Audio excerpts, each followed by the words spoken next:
All right, everyone, welcome to the Fox Den. I'm Nathan, and this is where we cut through the noise to bring you the best in life lessons and business strategy. I'm sitting down here this morning with Michelle Dor. Michelle, welcome to the Fox Den. Thank you, Nathan. I'm pumped to be here. So, I understand that you have a storied past, you have a very illustrious career path that I'm hoping to dig into this morning. What have you been doing for the past few years? So, for the past couple years, I've been the national director of outreach and programming at CJPAC. So, all of our programs, all of our events, all of our connections kind of fall under me on a national scale. And of course, CJPAC is an organization that works to connect Canadians, both Jewish and allied, in the political process. So, train them, educate them, get them to understand how the political process works here in Canada and actually engage in it. So that's been me for the past couple years, but I'm about to have another change. Right, which we'll get into. You're having a career change as of next week, is that right? That's right. Monday, I'll be the new executive director at Stand With Us Canada. Wow. Stand with us, Canada. So I think most people, most of my viewers know what it is, but for anyone who doesn't, maybe can you explain what Stand with Us Canada actually is? Absolutely. So it's an organization that works to get Jews and allies to promote pro Israel, fight against anti-Semitism on a large scale in society, and specifically on college and university campuses. Okay, so it's showing that Israel is not what all of the detractors say it is, and all the haters say it is, right? You got it. So it's just, honestly bringing just Western values back into the world. But Stand With Us is a global organization. So it's working to do this on a global scale. And I'll be running the Yeah. Canadian chapter of that. And where is that based? That's based in Toronto, then? So my office is based in Toronto, but my team is national. And Stand With Us actually started in LA. So in the States. So the Oh, CEO of like the whole global Stand With Us is in LA. So all of the conferences and things like that happen in the States. But there's chapters across the world. So there's Stand With Us Brazil, Stand With Us Australia, Stand With Us UK. So anywhere you can think of, really. so there's still opportunity if you find a country that doesn't have Stand With Us, there's opportunity there for growth. Absolutely, absolutely. We want this to be done on a global scale to fight against anti-Semitism and really show the world how to be pro-Jewish, pro-Israel, how to live peacefully, only beneficial things. So we really do focus on training and educating people in these areas, and we really do pride ourselves in being like the people to go to for this type of training. Now, I know that we just had the Walk with Israel this past Sunday. 60,000 people came out. Did you have a chance to attend?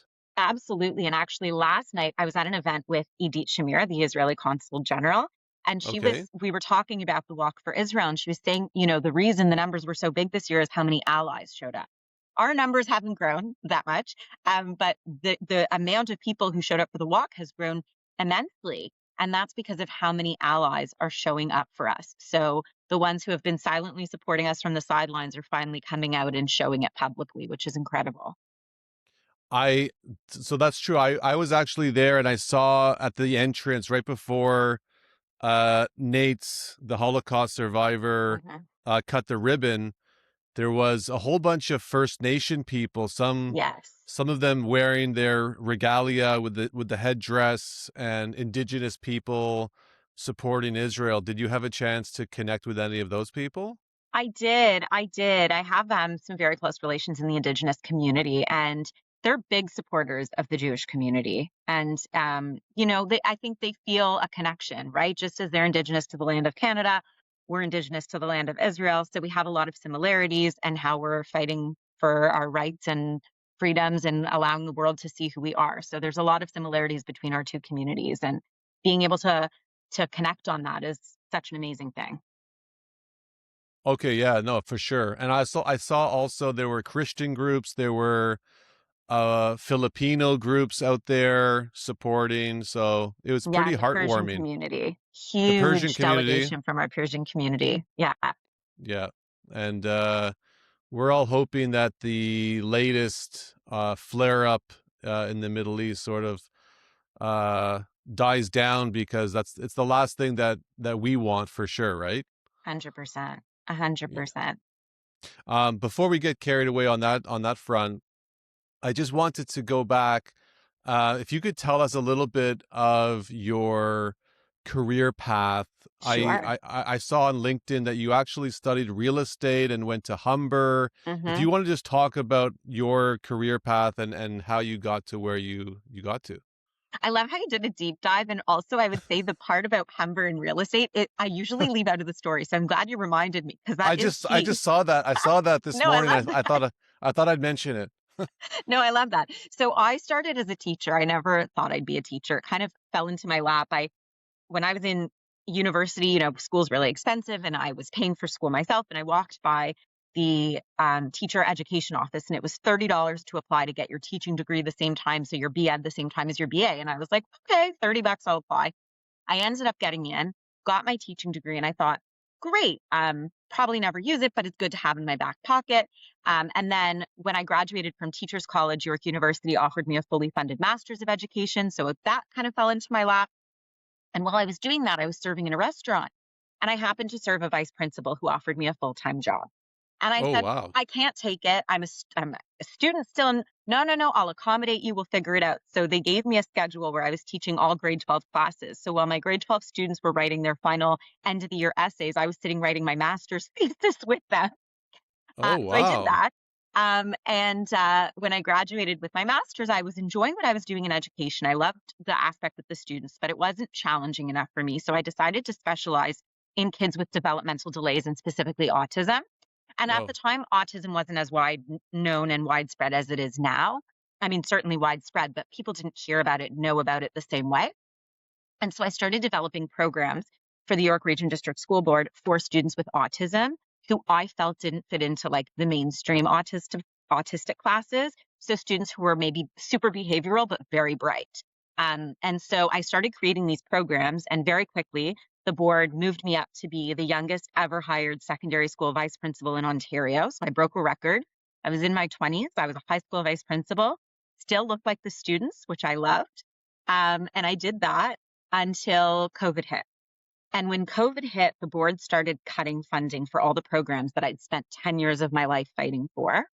And in addition to that, at a time when student and staff mental health was at an all time low, the school board was cutting mental health funding. So we went from having two social workers every day, Monday to Friday, in our school for 2,500 students, to having one social worker half a day in school, which, I had students, all my staff needed mental health support, and we had nothing to give them. And I was very much told by the school board, like, your role, you're a pawn in this. You just kind of have to say to the parents and students, like, we're doing the best we can. And I just didn't agree with it. So probably one of the only people who left a 10-year full pension position. And I decided I need to change the world. And where do you do that? I thought it was politics. So I mm, knew nothing about politics. I looked to see who's in, power. It was Trudeau. Okay, he's a liberal. Okay, I have to work for the liberals. That's who's in power. That's who I'm going to learn from. So at the time, the Liberal Party of Canada had a position for director of operations for the federal party to run Ontario. And I was like, I can handle that. So I applied.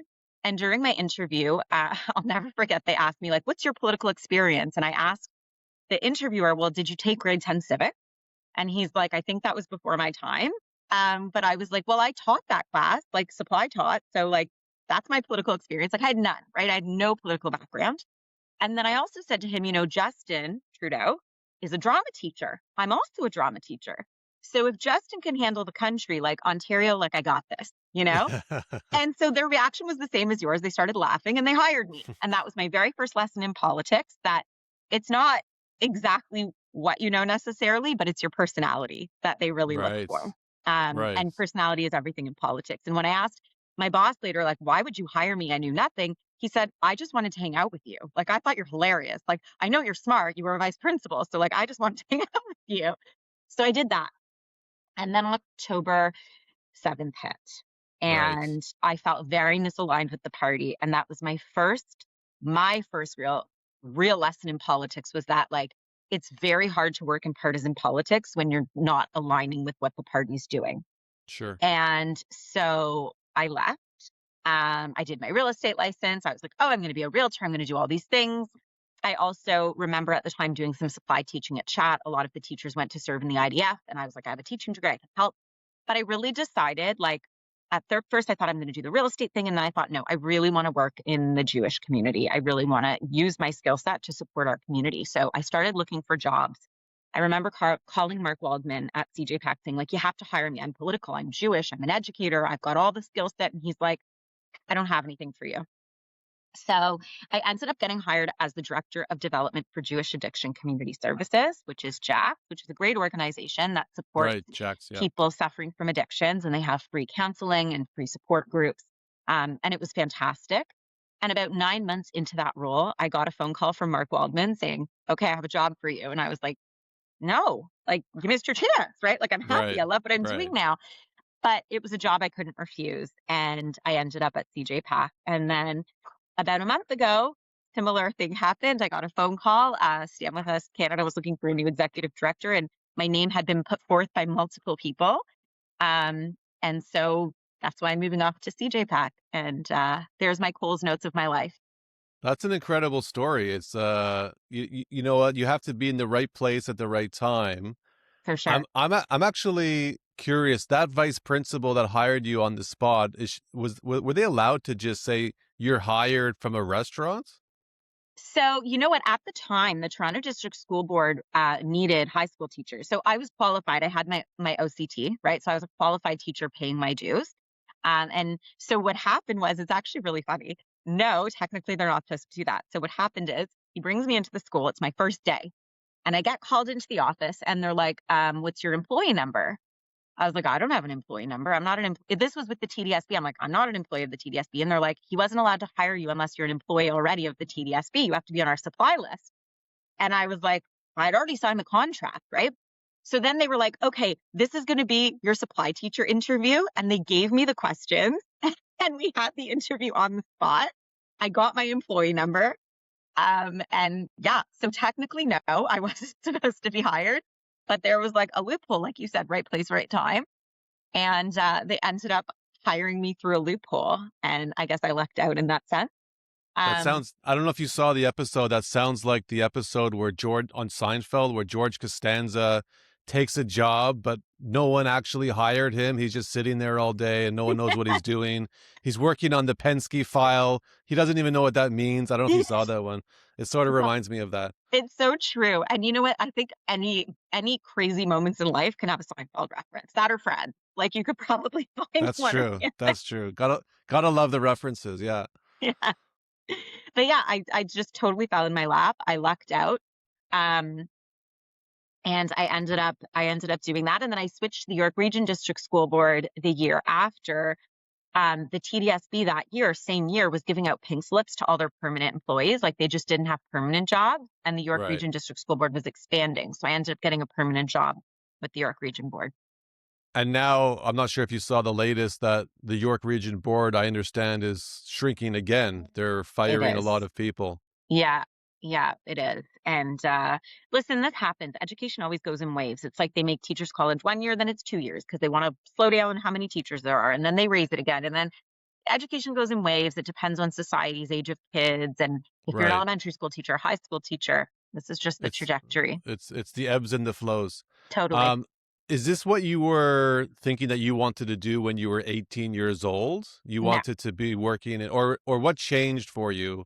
So I wanted to be a lawyer. My undergraduate degree is in law. And it's funny because my brother is a lawyer, and his undergraduate degree is in political science, and he wanted to go in politics. And we are somewhere along the lines, I guess we switched roles. Um, but I wanted to be a lawyer. That was always my trajectory. That's always what I thought I would do. And I think that as you move through life and as you go into different jobs, certain opportunities come at you, and certain things just feel right or just fit in the moment. I also think the world's changed a lot since I was 18. I think society has changed a lot. So I think a lot of the things that I thought I would do or that I thought would interest me has changed as things around me have changed. I never thought I would need to work in the Jewish community because I'm so embedded in it in my everyday life. And then October 7th really changed the trajectory. And I have 3 young kids, and I'm a mom living in Toronto, and I want the world for my kids in Canada to be the world that I grew up in, which was incredible. And so it's given me a whole different drive of what I want to fight for and what I want to use my skill set to do. Well, that's actually a good uh, segue to ask what can people do? The Jewish people in our community, not everyone is working for a Jewish organization. People are just going about their day to day lives. Obviously, October 7th has changed the game and changed everything for us. But what should we be doing outside of attending the Walk with Israel day or donating money to the UJA? What do you recommend people should be doing to help Israel, help the Jewish people? I mean, really, it comes down to having conversations. I think the best way to fight anti Semitism is to not embed ourselves only in the Jewish community. A lot of my friends say to me, like, my kids go to public school, and they say, like, aren't you worried? Shouldn't you put them in Jewish day school? And my fear as a Jewish mom is if my kids are in Jewish day school, then non-Jewish kids aren't meeting Jewish children, right? My Right. kids have such a mix of friends. They have Muslim friends, Christian friends, Chinese friends, like all different ethnicities. And they come to our house for Hanukkah with their parents. And they come for Shabbat dinners. And we go to Yeah. their house and celebrate Christmas and Kwanzaa and their holidays. So for me, really the foundation is making sure that we're bringing our Judaism into other places. You don't always want to be preaching to the choir, so to speak. And so, what are ways to fight it? I mean, embed yourself in it. I just recently was at a law firm talking about Jewish politics, and they have a Jewish and allied friend group. And once a month, they do like a bagel breakfast, and the Jews of this law firm invite the non Jews who work in the law firm to come join them and talk about Jewish issues.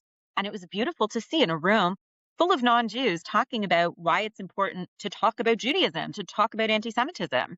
And they had a lot of questions. And so for me, it's find those moments in your workplaces, find those moments in your personal life to invite a non-Jewish friend over to Shabbat dinner. Invite a non-Jewish friend to, do a challah bake with you or come to an event at your shul or, walk with you for Israel. Don't bring your Jewish friends, bring your non-Jewish friends. One of my son's teachers is this beautiful, beautiful woman. She's French. She said to me, like, I want to come to the Walk for Israel. How do I sign up? I want to support you guys. That's beautiful. That's who we need to be engaging, right? I feel like as a Jewish community, we're always fetching to each other, but we're also always preaching to the choir. And it's really nice to take those moments. Like, what can we do? Bring in more people. We're not big enough in numbers. We aren't, but we have a lot of friends, and we really need to focus our time and energy on them. So that's what I would say. Well, there's another great organization, Allied Voices for Israel, which I'm Yeah, sure of you're familiar course. with Daniel Daniel. Corin. Yeah. Well, I was supposed to be interviewing him on Friday, actually. But I wonder, are you working with him and collaborating with that organization? Because it seems like Stand With Us and Avi have very shared, very aligned goals and visions. Absolutely. I love Danielle. Like we get together, and I think that I can say the same for a lot of the EDs at a lot of the different Jewish organizations. We all work very closely together. I think there's a misconception in the Jewish community that we're all under the UJA umbrella, which is not true. So it's like even when you're like donate to UJA, it's like, well, and there's a million other little Jewish organizations that also need support. Right. But we all work together, and we all work stronger when we work together. So, even on campus, Stand With Us partners with Hillel and partners with CJ Pack to run events on campus and partners with Avi to run events on campus so that we're not overlapping efforts, we're combining them. So absolutely, we all work together and we're stronger when we do, right? We can't Yeah. compete with one another. We shouldn't compete with one another. Well, no, then you'll be taking you know, the energy out from everyone, and that doesn't make any sense. So, Exactly. I just want to follow up with what advice would you give to young people who are starting their careers? Because I'm a teacher and I'm actually teaching careers now, and a lot of young people are afraid. They're scared that AI is going to take over pretty much every job on the planet, And I wonder if you could give any advice for people starting off. Absolutely. So, what's so interesting is when I was a high school teacher, I always said to my students, like, I'm teaching you right now for jobs that currently don't exist. Right. And people used to say, like, well, that wasn't the case 30 years ago. It's always been the case. We have always taught students for the future, not knowing, like when I was in high school, a social media coordinator, like we didn't have social media. Why would that even be a job? And now that's a Right. very popular job, right? We didn't have we didn't have the internet even. Right. Right. So, like, Yeah. you couldn't possibly, like, my husband's an accountant. He has a cloud-based accounting firm. When he was in accounting school, that was unheard of. Cloud-based? He didn't even think he'd be able to do things paperless, right? Like, he was in the accounting times with stacks of paper. So we've always been training for jobs. What I would say is stay current. AI is very popular right now. Embrace it. Learn to use it. Learn the language. Don't fight it because yes, it is becoming so big. But guess what? If you embrace it, if you're part of it, then you will be at the forefront of whatever jobs come out of it, right? Like AI is never going to take over completely for us unless we let it. But if we stay on top of it and if we stay current, then we'll always be a step ahead.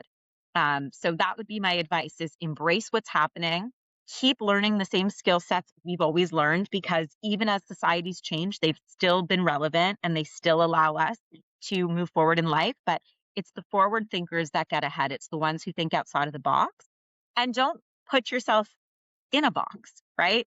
I think the Right. problem with a lot of students today is they're like, I need to go to school and I want to be this job. Just learn skill sets, get a part-time job, start building your resume, start learning what you like to do, what you don't like to do. One of my first jobs, so I actually dropped out of university after first year. To be honest, I partied a little too hard. I was paying my own way and I was like, I am throwing money down a drain. So I called my parents. I was at Guelph University and I said, you need to come pick me up. Like I'm out of control.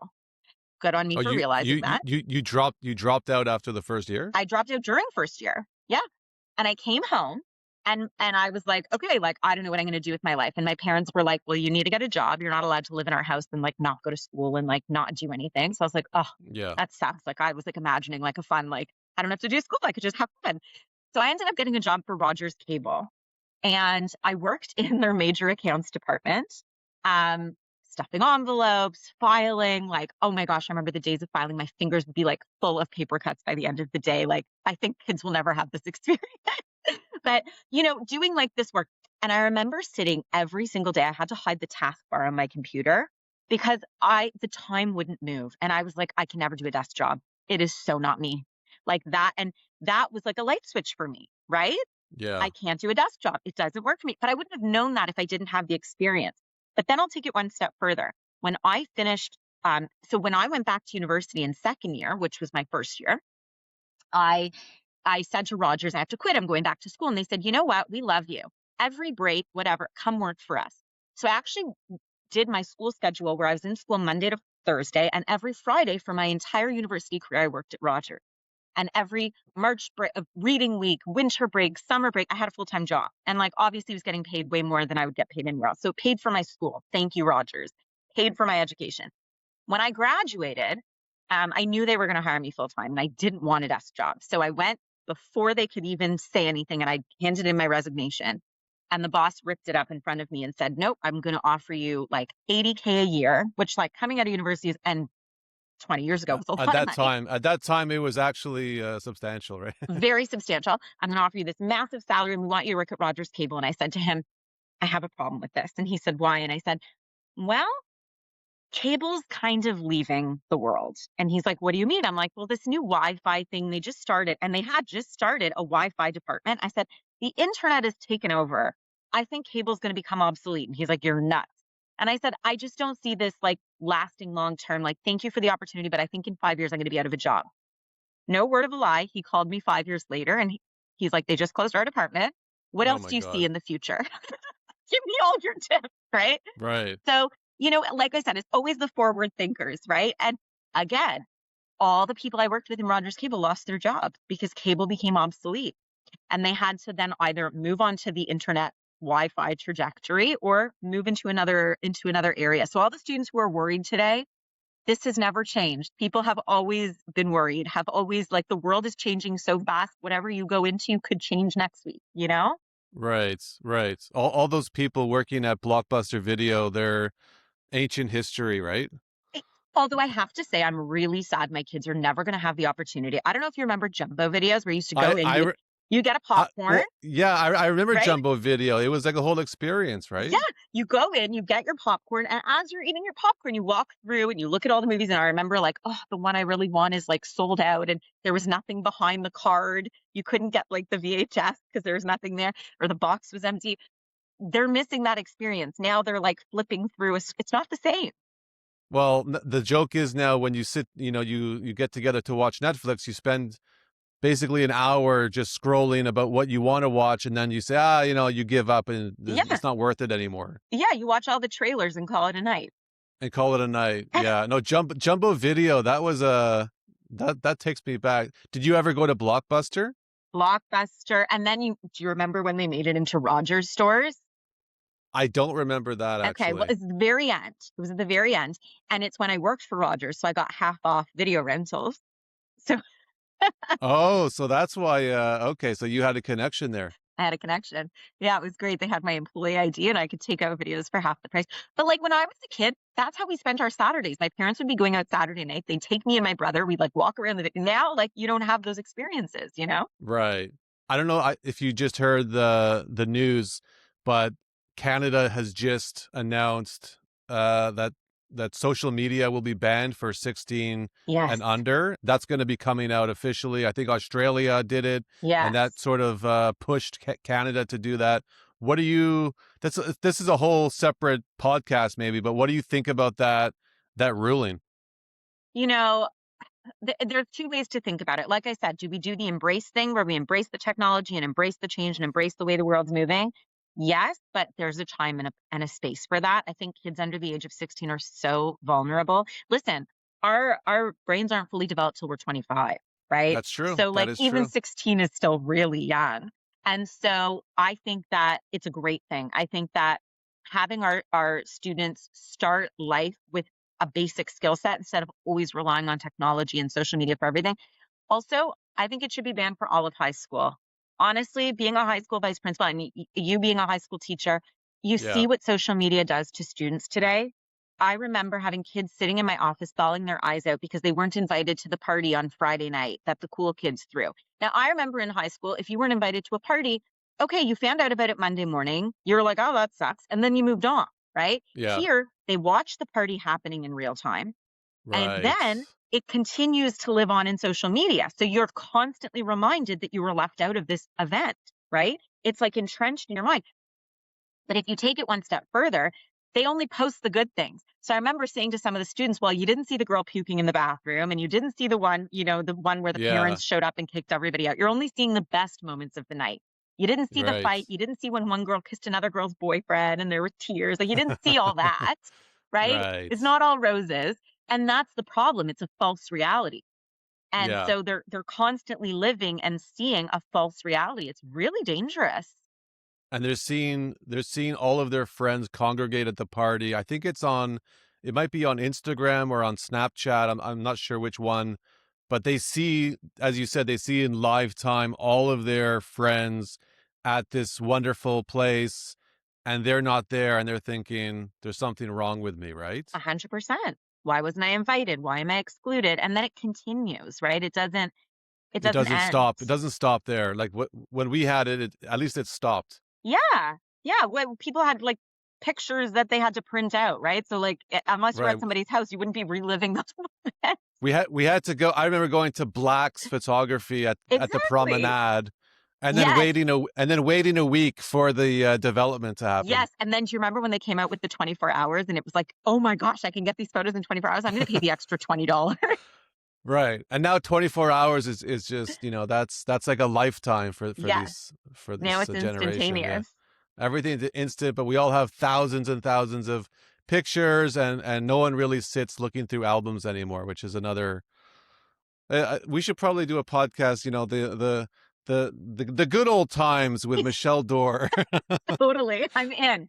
Anytime I'm ready for it. And Well, we're not even listen, that old, yeah, right? We're not even we're that not. old. Well, no, no, we're not. No, we're not. I mean, I'm sure our parents could also, wax poetic about their time growing up. And the Totally. funny thing is, I don't know if you've seen it. Now they have on Instagram, they have channels that are nostalgic channels Yes. of what things used to look like, and the old cars and just the clothing. It's really it's really funny. I wonder if the kids can today can relate to that, because it resonates with us, Totally.